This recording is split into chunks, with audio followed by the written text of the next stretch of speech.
You got that video via CCTV, I guess. Yes. So what they did was so we'll come back to CCTV. No, we're not coming back. We're not coming back to CCTV. We're coming back to what makes. I want you to go ahead and talk about the feature so that we don't lose track of that. All right then.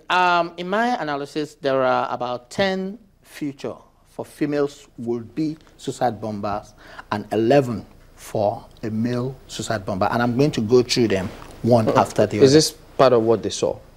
This was part of what they saw, and which was replicated in almost every cases, whether in Africa, Asia, or... You see, any human being that is going to die for the first and the last time, any human being who has the conscious... No, a suicide bomber is going to die for the first, and he's not going to come back again. So he is a human being. And the fact that he is a human being now comes into play. He's not going to see his father and mother again, his children again. Everything is going to end for him. Anybody, either you know you had it through a doctor that you've got cancer and you are going to die, or somebody told you that go and kill yourself, you will sleep with 7 angels when you get to paradise. The moment they knew that it is time to die, there is a feeling, or whether you are standing at a firing squad to be killed, there is a behavior the moment the judge... So what was the general thing? The general thing, the first one is, for a suicide bomber, you want to identify a suicide bomber at a distance before you know it. One of the features you need to watch out for is inappropriate clothing. The level of dynamite or composition of fertilizers that will be put together in order for there to be a massive explosion that will take lives is not something very small. It has to be big and heavy. So you will have to dress up in order to conceal that. So you're going to see a lot of inappropriate dressing. For instance, in a hot region, you will see somebody putting on layers or a cloth that is not actually their size. That is the first thing I have, which is general to both male and female. The second one is robotic work. There is nobody carrying a weight that is able to walk normally. The weight is going to affect your movement one way or the other, so you want to watch out for that as well. Irritability. The man who is going to, a man or a woman who is going to kill somebody for the first time is not an happy human being. He's going to die. He or she is going to die for the last time. He hated the people and he wants to kill them. He's fighting, he or she is fighting the government. So there's going to be, he's going to be irritated. At the point where you stop him, can we help you, sir? He's going to be irritated. So you want to watch out for people who are a little bit irritant. Nervous behavior. They are always very, very nervous. Nervous of the fact that they may want to be stopped from carrying out their objectives, or nervous of the fact that you guys don't really realize what's going on here. I'm going to die. So there's going to be nervous behavior. Suppressed panic. There's nobody that is going to face death that does not have fear. I have a relative who wants to die, and I was with them, and one of the things they said, I'm afraid, let somebody stay with me. That I'm talking about 2 hours or 1 hour before they die. So there's nobody that wants to die that will not exhibit some kind of panic that they will be suppressing. We have breathing low or high when you are about to get there. Some people, when a flight is about to take off, or when a flight is about to land, it controls their breathing. Another one is staring. Staring. Or they stare. They stare. So you need to watch out for people. This information is for people who are managing places that are being frequented by members, large members of the public. One person is going to look different among the people that are coming to you, and you have a duty to watch out for almost everybody's behavior. The mumble prayer. These people have been programmed to say, when you get there, read this surat, read that surat, and everything, and they want to make sure that they do that so that their plan can work.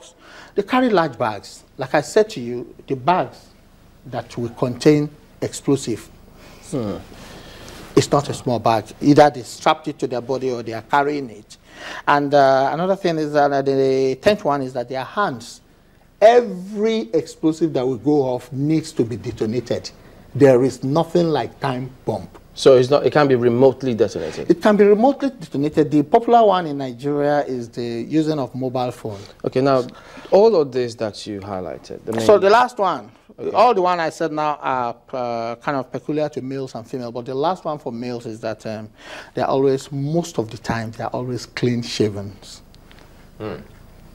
Either to look good before they meet their makers, or the 7 angels, 7 virgins that they're going to sleep with, or preparing themselves for burial because they know that they're going to be shattered, but they only have a clean shape. Now, all of this is not something that a regular person would look out for and be able to identify. Good. That is why we are asking the government now to start a mass mobilization, either through Ministry of Interior or through National Orientation Agency. We need to create a buy subject that we will go into churches. I see churches spending a lot of money into buying e-locks and buying gadgets to frisk people.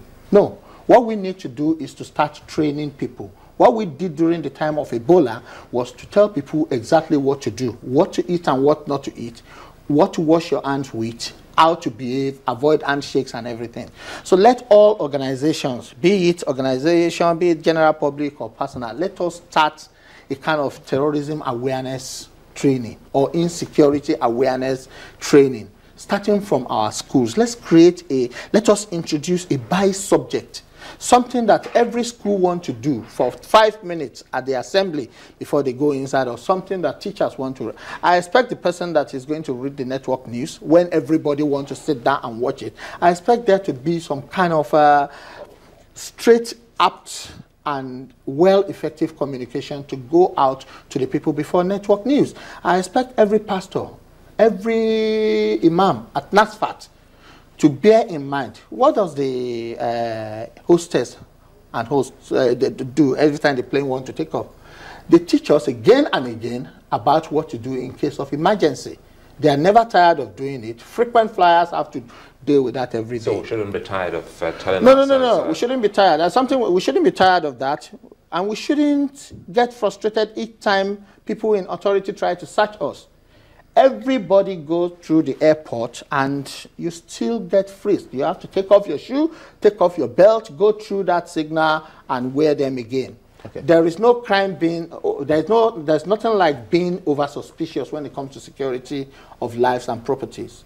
It's just that it can be done more professionally, and we need to pay, it's a sacrifice we need to give if we want to be safe. Let's get your concluding thoughts on this matter about, because the role of the police is huge. There are many who will expect that while you go on the streets and the police approach you, maybe they check on other things.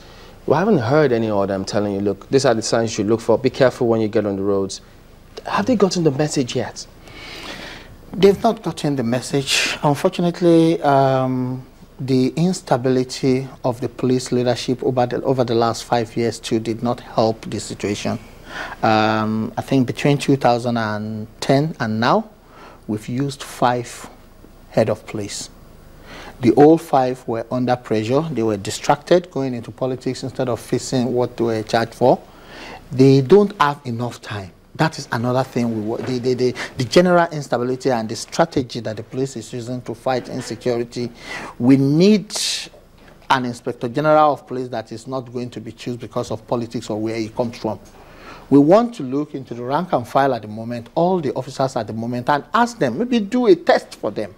Take them abroad, do a course for them, do a test for them, and let's see who's got the brain to lead the country somewhere.